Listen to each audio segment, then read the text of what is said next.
Lately I've been playing a lot of Black Ops 6 Zombies, and I'm confident I found the best way to grind out every single mastery camo in the game. I'm currently on Afterlife camo, but because I've been watching other people camo grind and stuff, I'm pretty sure I know the best way to unlock Nebula as well. First things first, the brand new best way to unlock Mystic Gold is to actually jump in the directed mode, which might seem pretty weird. But the reason doing this is so effective is because in this mode, there's an infinite amount of zombies that spawn on each round, and the round is capped and cannot change anymore. So that means you can just simply unlock Pack-a-Punch and then stay there for the rest of the game, getting all the kills that you need. This means that while you're trying to unlock your critical kills, not only will the zombies have a low amount of health, but you'll really not have to deal with any manglers or even armored zombies.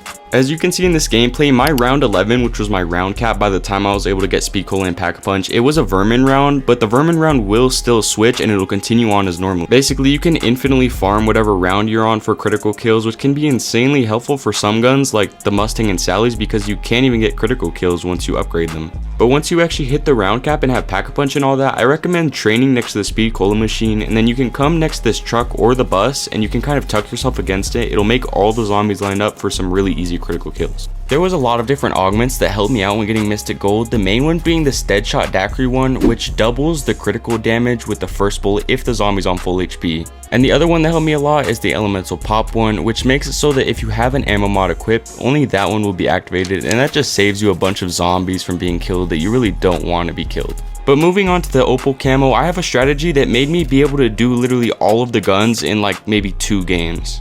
The strategy that I used was actually very similar to the regular one that's used for just high rounds. You're going to want to shoot the electrical boxes with dead wire in order to get into the Beam Smasher room, and I would recommend also just building the Beam Smasher because it helps out a lot in general. But we're just going to be sitting in here popping a mutant injection when possible and killing all the zombies in the round, and you'll notice that while you're going through the round, no manglers spawn in here. That might sound bad for the camo challenge because you need 30 manglers in order to complete it, but the fact that they don't spawn in here is actually a good thing. And that's because they'll all come in at the very end of the round, which means there'll be no zombies and you can sheerly focus on all the manglers, which makes it really easy for even the bad guns as well. You can go and do this for as long as you want, and I'd actually recommend that because the higher the round is, the more manglers you're going to get per round. As you can see in this footage, this strategy is so effective because just look at the sheer amount of manglers. They're even teleporting at me and stuff, and it's round 93. When I was doing this, I had enough points to just hit the box whenever I finished Opal on one gun, and then I was able to fully upgrade it and also put the fire ammo mod on it just to do a little bit of extra damage and speed up killing the manglers. I didn't even have to worry about using all my salvage upgrading the guns to legendary because when you hit the box anywhere above like round 40, you'll always get legendary. But if you start running out of salvage and can't afford another mutant injection to get through the next round, then there's also another spot you can camp in and kill the manglers. Go ahead and position yourself right next to where Pack-a-Punch would be in the laboratory, but make sure Pack-a-Punch is actually on the ground level of the map.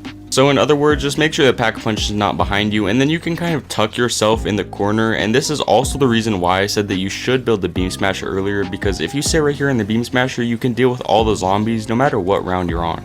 Once they start hitting you a decent amount, you'll be able to just reload and it'll stun all of them, giving you plenty of time to regenerate and also reload. You just want to make sure that you're spamming the stun enough so that they're constantly slowed though, or else you will eventually get overran.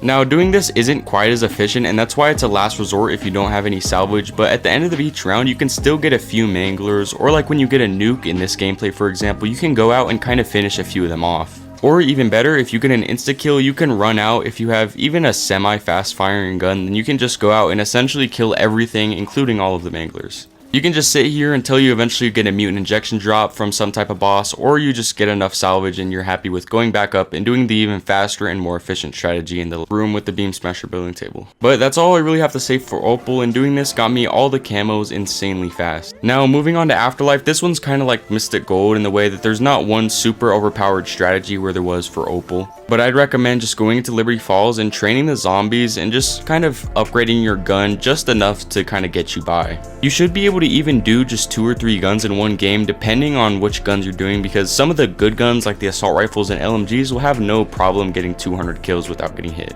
I personally like to train them around the bowling alley and just pop Aether Shroud when you're either about to get hit or even about to die. And one last thing I have to say about it, if you're going for either the knife or the baseball bat Afterlife, it may seem really hard because you have to melee kill 20 zombies without getting hit. Just pop Aether Shroud and make sure you're using the Void Sheath augment, and what this does is it keeps you in Aether Shroud longer while you're getting melee kills, so it's essentially perfect for getting the challenge done.